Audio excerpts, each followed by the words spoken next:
I didn't expect this to be the ultimate drone battle of 2025, but the GEPRC Darkstar16 goes against the Sub250 Dollyfly16, and only one can walk away with the crown of Best Micro of 2025.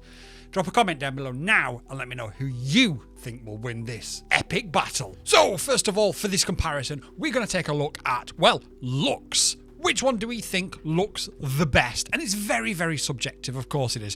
However, we're going to give our opinions on that. So, first of all, we've got the GEPRC Darkstar. It's a little bit of a higher profile if we look at the sort of size from side on. It's got bright colours. It's got a modular design, but we're not looking at design, we're just looking at pure looks. I like the orange, it does stand out. And then we've got the Sub250 Dollyfly16. I like that this is a pusher drone. I think the colour of the Darkstar is nicer than the colour of the Sub250, but actually overall, from a looks point of view, I actually prefer the Sub250 Dollyfly16. So that's a point to the Dollyfly16.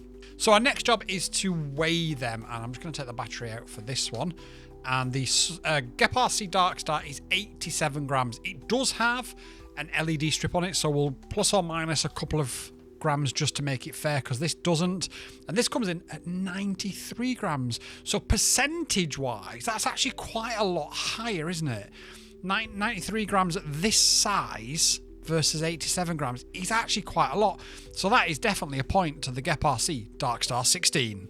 So next up in this clip, we are going to have a look at flight time, and we're going to compare the two flights. We did at exactly the same time of the day in exactly the same conditions, and we're going to see which one of them comes out on top. I honestly don't know. Roll the clip. It's about to go down. So what I'm going to try and do now is I'm going to try and fly the same path with each drone, with the same battery, or the same size battery. Oh, I can. So what we'll do is we'll fly to the end here. We'll go up and round through these two. You can definitely see yeah. And then we'll keep an eye on the RSSI. And the past. And we'll just fly over the lake for a little bit. So if we cross over here. Nice. And then take a nice wide angle of there. From the other path as well. Oh wow. The path next to you. Both paths. Both paths next to you.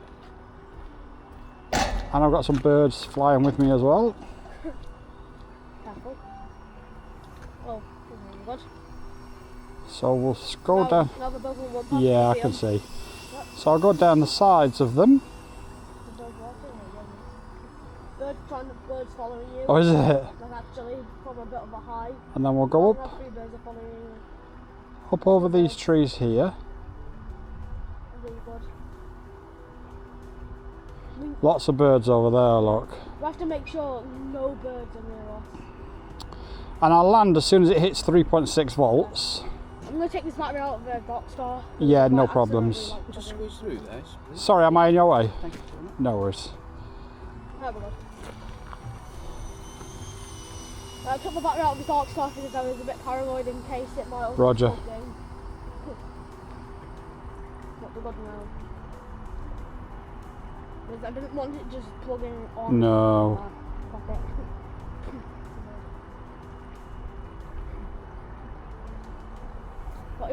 What is your battery? So we're actually on 3.6. You said you were going to land 3.67. 67. 7.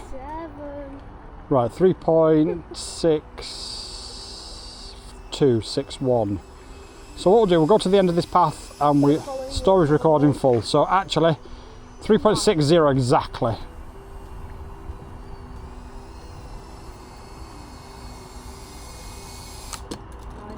And just how long this will fly for on the same size battery.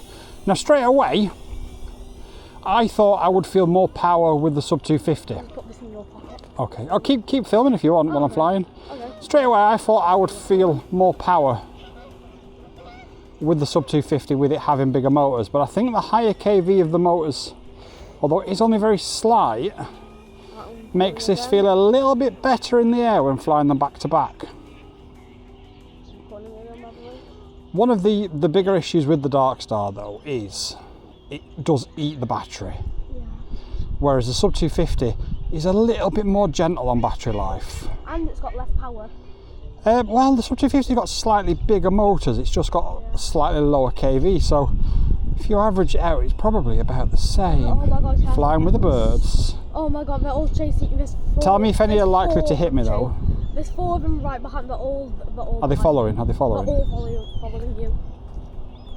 Okay, now one's chasing you. Ready, I'm going to come past us. One's chasing you down. I've got this fast. That's not even full throttle. So one of them's likely to try and take. again, we'll stop on 3.60 volts just so it's a fair test. It's the same size battery. It's not very. There's not a lot of noise being made. There's not many people that's even noticed it. There is a few people about. Oh. Nobody's complaining. The birds are getting a little bit antsy about it. But overall, it's going pretty well. Okay, so we are now on 3.5 volts, and by the time we turn around and drop throttle and come back, we will then be on. And I've tried to do as many high climbs with this as I did with the other, so I've tried to make it as fair as I possibly can. But as I drop throttle now, we're just picking back up to 3.6 volts. The question is, we've now got a low battery on, and the question is which one's going to fly for longer, and we'll find that out in a second, because I'm not sure. Peace.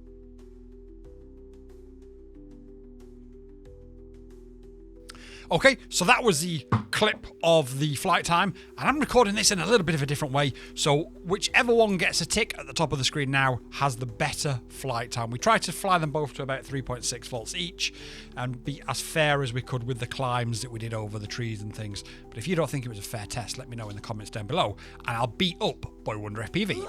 So next on the list of which one is the best is how easy is it to work on? Well, let's have a look at the Sub250 Dollyfly16 first of all. You've got the O4 Pro here, and then you've got your flight controller underneath it. You've got the props, so you're going to have to take these screws off, take it off the frame, then you're going to have to remove the O4, and then you're going to have wires and stuff dangling around, and it's a little bit of a pain. However, the GEPRC Darkstar, you literally just pull off these 4 rubber grommets. It takes literally seconds, even for a Neanderthal like me, and you've got full, it's really easy, and you've got full access to the flight controller without any problems at all. So, without any shadow of a doubt, the winner of this round is the GEPRC Darkstar16. Hit like down below if you want to see me beat up Boy Wonder FPV. Wait, what? So next up on the list then is the spec and the difference in what you're getting for the spec, and the truth be told, there is a paper between them, and I don't think I'm going to be able to separate them. They're both using the same flight controller, the F411. Neither have got a spare UART. They've both only got the 2 UARTs, so you couldn't add anything to it if you wanted to, like GPS, etc. They've both got micro USB. Yeah, there really is no difference when it comes to that. They're both running the O4 Pro, so again, no difference there. The only difference is the GEPRC uses 10003 14,800 kV motors, and the Sub250 uses 1103 14,000 kV motors. And I thought, from memory, that this one actually flew a little bit more powerful than this one. But the truth be told, when I flew them back to back, I actually preferred the flight characteristics of the GEPRC. So from a flight characteristics point of view, I'm going to give a point to the GEPRC up in the corner somewhere. And from a spec point of view, I'm going to give them both a point, because let's be fair, we can't really separate them. They're virtually exactly the same. And even with different size motors, we've still got exactly the same props, and we've got different KVs, so they sort of counteract each other.